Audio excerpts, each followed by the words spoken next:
First, a story. Why is misplaced dependency a big deal right now? Actually, over the last 3 weeks, some major stories have been happening in the real estate industry that I believe have been positive in some ways, but actually have triggered a sense of powerlessness for a lot of people. So, a couple of weeks ago, a major firm decided to sell itself to a major portal, actually, a major mortgage firm, and so a portal joined forces, and there was a lot of hubbub about it out there. But a lot of the hubbub wasn't really, I don't know whether people liked it or disliked it or congratulated them or didn't congratulate them. There was this strange undertone of the wheels are coming off of real estate. We're being bought up by outside companies and venture capital and all of that. And I just thought that's a weird sense of lack of power that I started to hear. And then last week, there was a really big news story that turned out actually wasn't even true. But a major media organization reported that a major national franchise organization was hours away from being sold. And two things happened. One, my phone blew up with people from across that organization who I've known for many years saying, "Is this true? What do I do? I had no idea this was coming. Holy cow." And then the other part that was weird is that it wasn't true at all. It actually, the story seems to have been fabricated in some way. Anything's possible in this business, but an immediate denial from leadership of that large organization was issued. But the damage was certainly done. And when I talk about the damage, what I really mean is people, again, freaked out, not because a company was being bought or sold. I've been in the business for 33 years. Companies are bought and sold every single day. I'm old enough to remember when in 1997, the NRT bought 150 companies in 3 years. It's not like this is a new thing. There's always been money flowing in and money flowing out. But the real damage, I think, was from people reaching out to me saying, I don't understand. I'm leading a company, or I'm a top team at a company, or I'm a manager at a company, whatever it is. And I had no idea what was going on. And this is what I worry about. I worry about this sense of people not having any idea of what was going on, which may happen in our lives. There's a lot of things I don't have any idea about.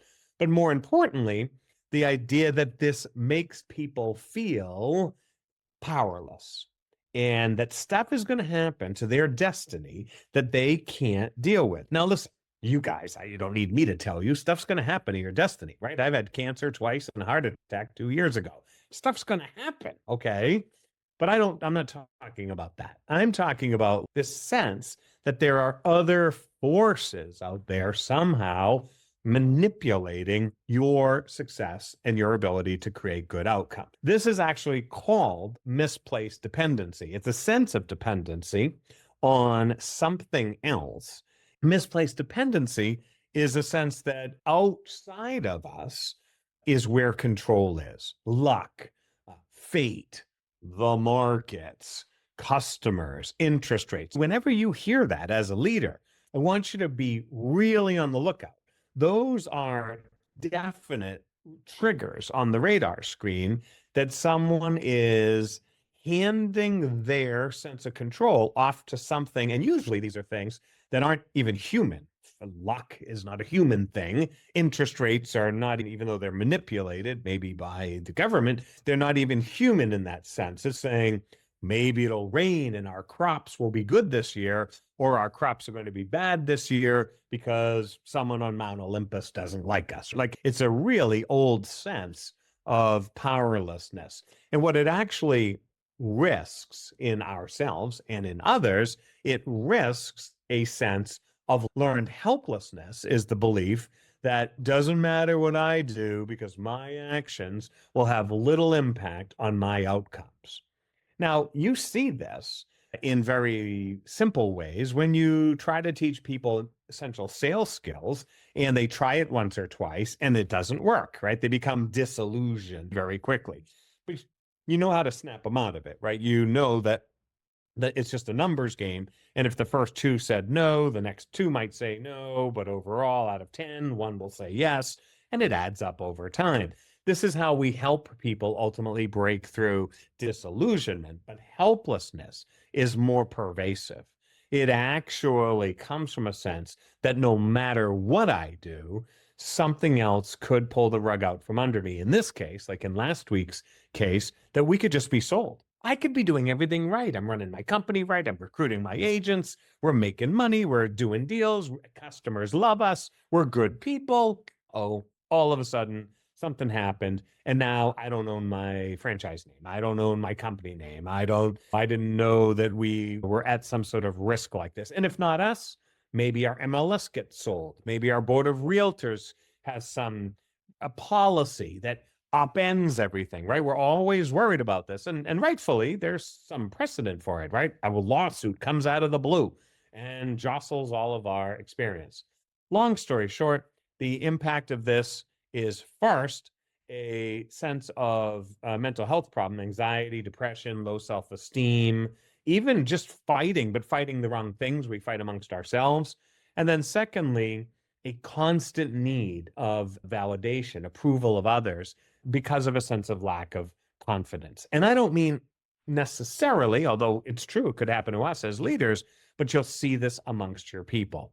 Am I doing this all right, boss? I don't want to make a mistake. Can you just tell me that I'm doing a good job? Those kinds of things. And this is staff, this is salespeople. This might even be colleagues in the business, competitors in the business who themselves are feeling discombobulated, worrying all the time. So that's a little bit about this concept without becoming a psychologist here. I want you to put on your sort of your lens, your radar, if you will, here, a lookout. Go on the lookout because I believe there's a lot of owners. I believe there's a lot of agents. I believe there are a lot of managers and staff who are in some sort of waiting mode.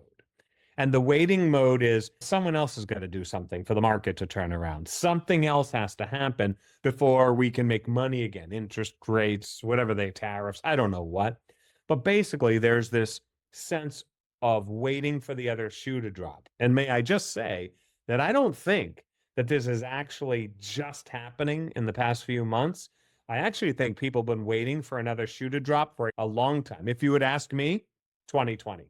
I think since the pandemic, even though we've made amazing strides and we even made a lot of money in 21, I think people have been waiting for the other shoe to drop in so many aspects of their lives, but especially their career, that this has been a long time coming.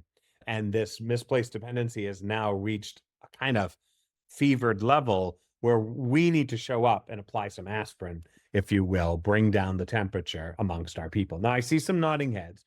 So, hello, I'm Matthew Ferrara. Thanks for visiting the Leadership Club, a special place for owners, managers, and executives to focus on their growth as leaders in their firms and the industry.